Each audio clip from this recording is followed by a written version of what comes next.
bicara tentang persiapan ya, tentunya kalau mau melamar ke law firm, artinya cita-citanya memang jadi lawyer ya.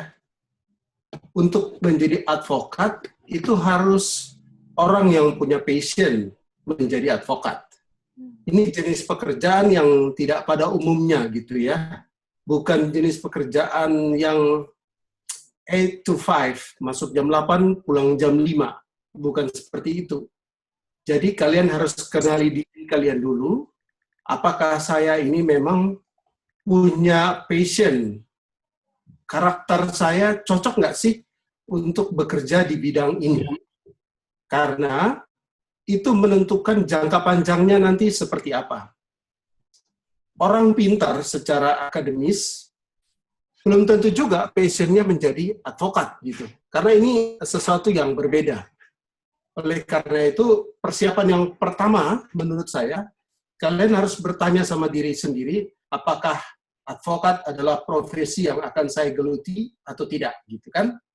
Nah, sekarang ini profesi advokat itu menjadi menarik ya belakangan ini, terutama setelah infotainment, di mana banyak advokat tampil di televisi dengan perabotannya yang cukup mewah gitu ya, sehingga profesi ini menjadi tertarik gitu loh, menjadi menarik buat banyak orang. Tapi itu satu hal. Yang pertama yang harus kalian tanyakan kepada diri sendiri adalah, apakah betul saya punya passion untuk maju atau mau berkarir di bidang lawyering atau jadi advokat. Kalau memang itu jawabannya iya, karena memang kalian memang suka untuk menjadi advokat, maka persiapan-persiapan awal. Oke. Saya dulu waktu tahun lalu saya ke alma mater di Fakultas Hukum Airlangga, ditanya seperti ini. Saya jawab begini, advokat itu sesuatu yang bicara banyak tentang menulis dan berargumentasi, ya. Jadi memang harus suka nulis, suka berargumentasi. Bagaimana tulisan mau bagus, harus banyak baca, gitu ya.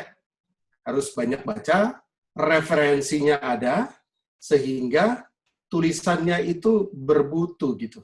Sehingga tulisan yang dihasilkan itu baik. Gitu.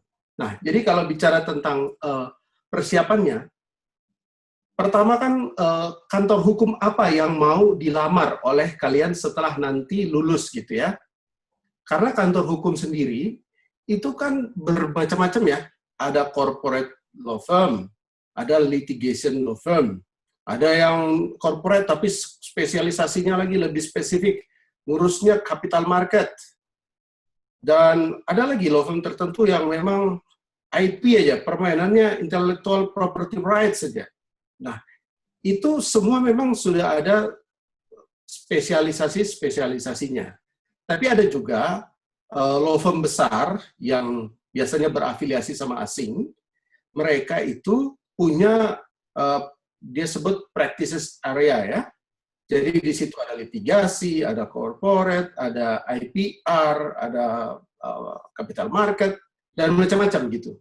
Nah, jadi persiapan yang harus kalian lakukan adalah kalian kenali dulu law firm yang mau dilamar itu seperti apa, ya.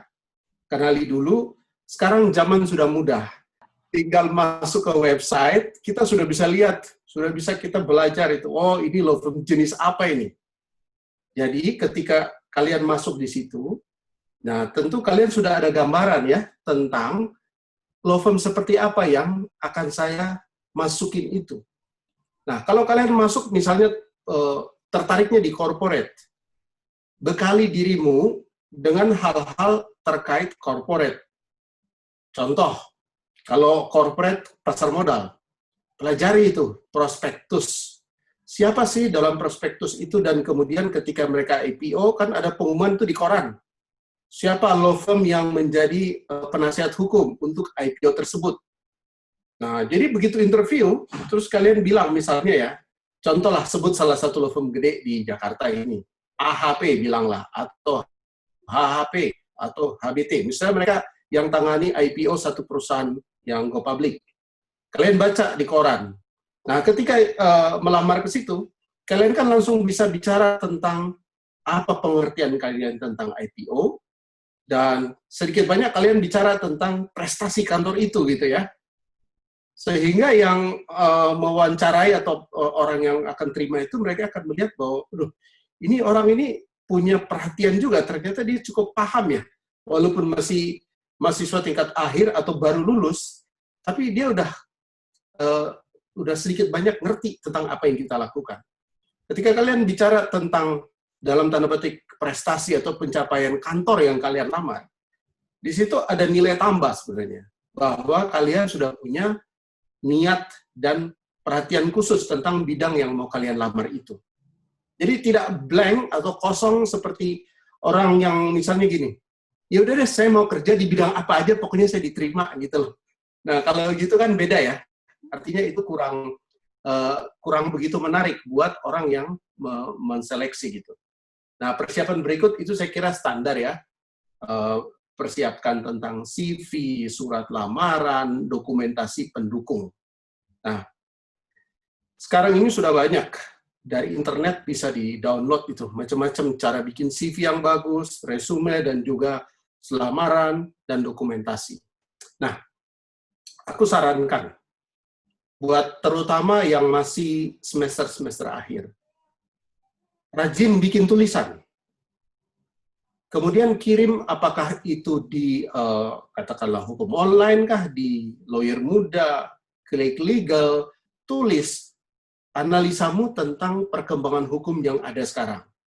Sekarang nih, contoh, lagi COVID-19, isu-isu tentang apa? Force major ini lagi berkembang. Apakah semua bisa bilang force major karena COVID-19? Nah, itu kan perkembangannya itu pesat, terjadi banyak diskusi gitu. Banyak ahli udah ngomong. Tapi coba kalau anak-anak muda ya, mahasiswa yang masih hangat di kampus, diskusi sama dosen, dan kemudian bikin tulisan sendiri tentang itu.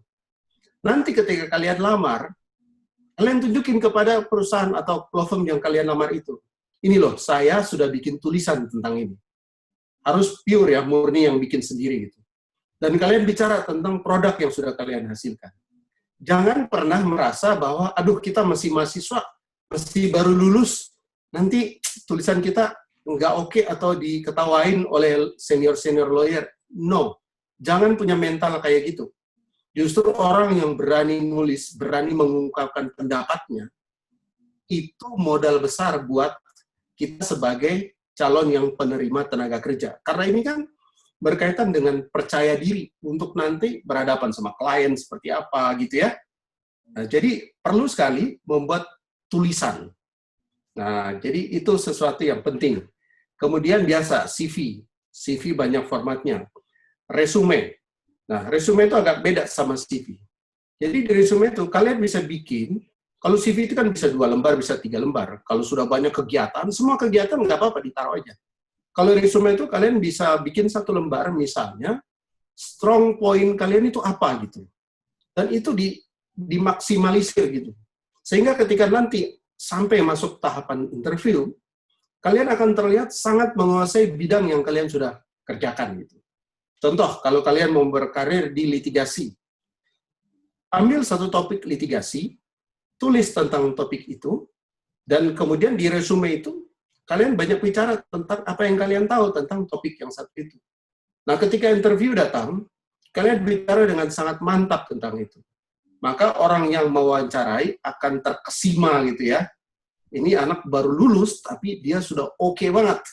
Dia sudah kuasain materi-materi yang biasa orang itu butuh waktu dulu ya, tapi sekarang ini mahasiswa bisa lebih cepat untuk pelajari hal tersebut. Thanks for watching. Don't forget to subscribe, comment, and turn on notification. And see you in the next video. Bye-bye.